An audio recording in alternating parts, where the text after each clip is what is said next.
الرحیم ناظرین السلام علیکم. آپ دیکھ رہے ہیں جہاں نیوز اسلام آباد اور میں ہوں آپ کا ہوسٹ اسد عباس. آج ہمارے درمیان سینئر صحافی اور تجزیہ کار جناب شوکت ملک صاحب موجود ہیں.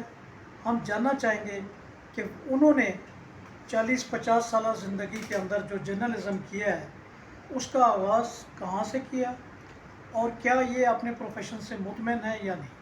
السلام علیکم. جی وعلیکم السلام جناب اسد عباس صاحب. آپ نے مجھے اپنے آپ چینل میں بلایا تو بڑا شکریہ آپ کا.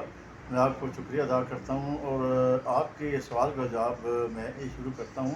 تو یہ کہ میں نے آج سے تقریباً 40 سال پہلے صحافت کا آغاز کیا اور صحافت کا آغاز پنڈی سے ہی کیا. ایک چھوٹا سا اخبار تھا بزنس ٹائم، وہاں سے پھر اس میں بعد روزنامہ حیدر میں کام کیا. روزنامہ حیدر کے بعد پھر جب 1992 میں روزنامہ خبریں شروع ہوا تو اس کو میں نے جوائن کیا. اس میں سے اپنی صحافت کا آغاز شروع کیا. تو پھر 92 سے لے کے 2005 تک خبریں کے ساتھ ہی منسلک رہا ہوں.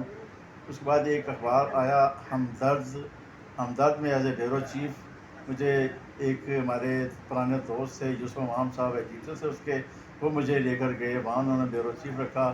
اس کے بعد پھر میں نے وہ اخبار چھوڑ کے پھر روزنامہ خبریں میں کام کیا. اس طرح خبریں کے بعد پھر روزنامہ صاحب کا بیورو چیف رہا ہوں، روزنامہ جناح کا بیورو چیف رہا ہوں، پھر روزنامہ انصاف کا بیورو چیف رہا ہوں راولپنڈی میں، اور پھر دوبارہ پھر خبریں میں کام کیا. آج کل میں ایک اخبار ہے اتھارٹی میں as a bureau chief Rawalpindi میں کام کر رہا ہوں. اور یہ میرے آج کے صحافت کا سفر ہے، کم سے کم 40 سال سے تقریباً یہ سفر ہے. تو اس میں جو آپ کا سوال یہ بھی ہے کہ میں نے صحافت میں جو کچھ سیکھا ہے وہ ہمارے استاد ہیں عزیز علوی صاحب، طاہر مغل صاحب، یہ میرے صحافتی استاد ہیں، ان سے میں نے کچھ سیکھا ہے. یہ میرا سیاسی سفر ہے جو آج تک چل رہا ہے. آپ اپنے اس پروفیشن میں شوق کی وجہ سے آ گئے تھے یا ریس روٹی کے لیے آ گئے تھے؟ یہ جناب اسد عباس صاحب یہ دونوں چیزیں شامل ہیں.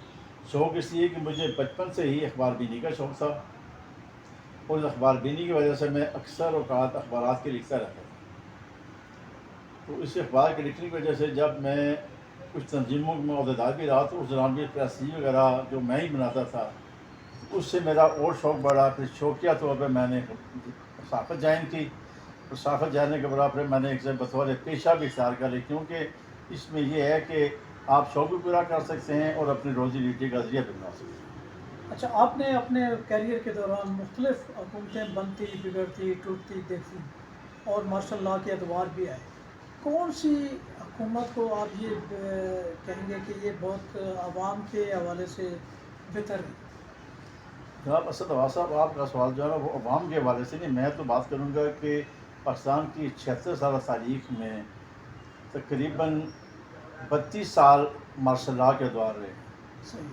اور اس میں 44 سال مجموعی طور پر سول حکومتیں نہیں ہیں، لیکن وہ بھی اسٹیبلشمنٹ کے یعنی مارشل لاء کی چھتی تلے ہی کام انہوں نے کیا. تو میرے حساب سے سب سے زیادہ کام جو ہے وہ بہتر عوام کے لیے اور ملک کے لیے اور خارجی سطح پہ بھی اور داخلی سطح پہ اگر کام کچھ ہوا ہے تو وہ جنیجہ کے دور میں ہوا ہے یا نواز شریف کے دور میں ہوا ہے، اور ایک دو دور بے نظیر کے رہے ہیں اس میں بھی ہوا ہے.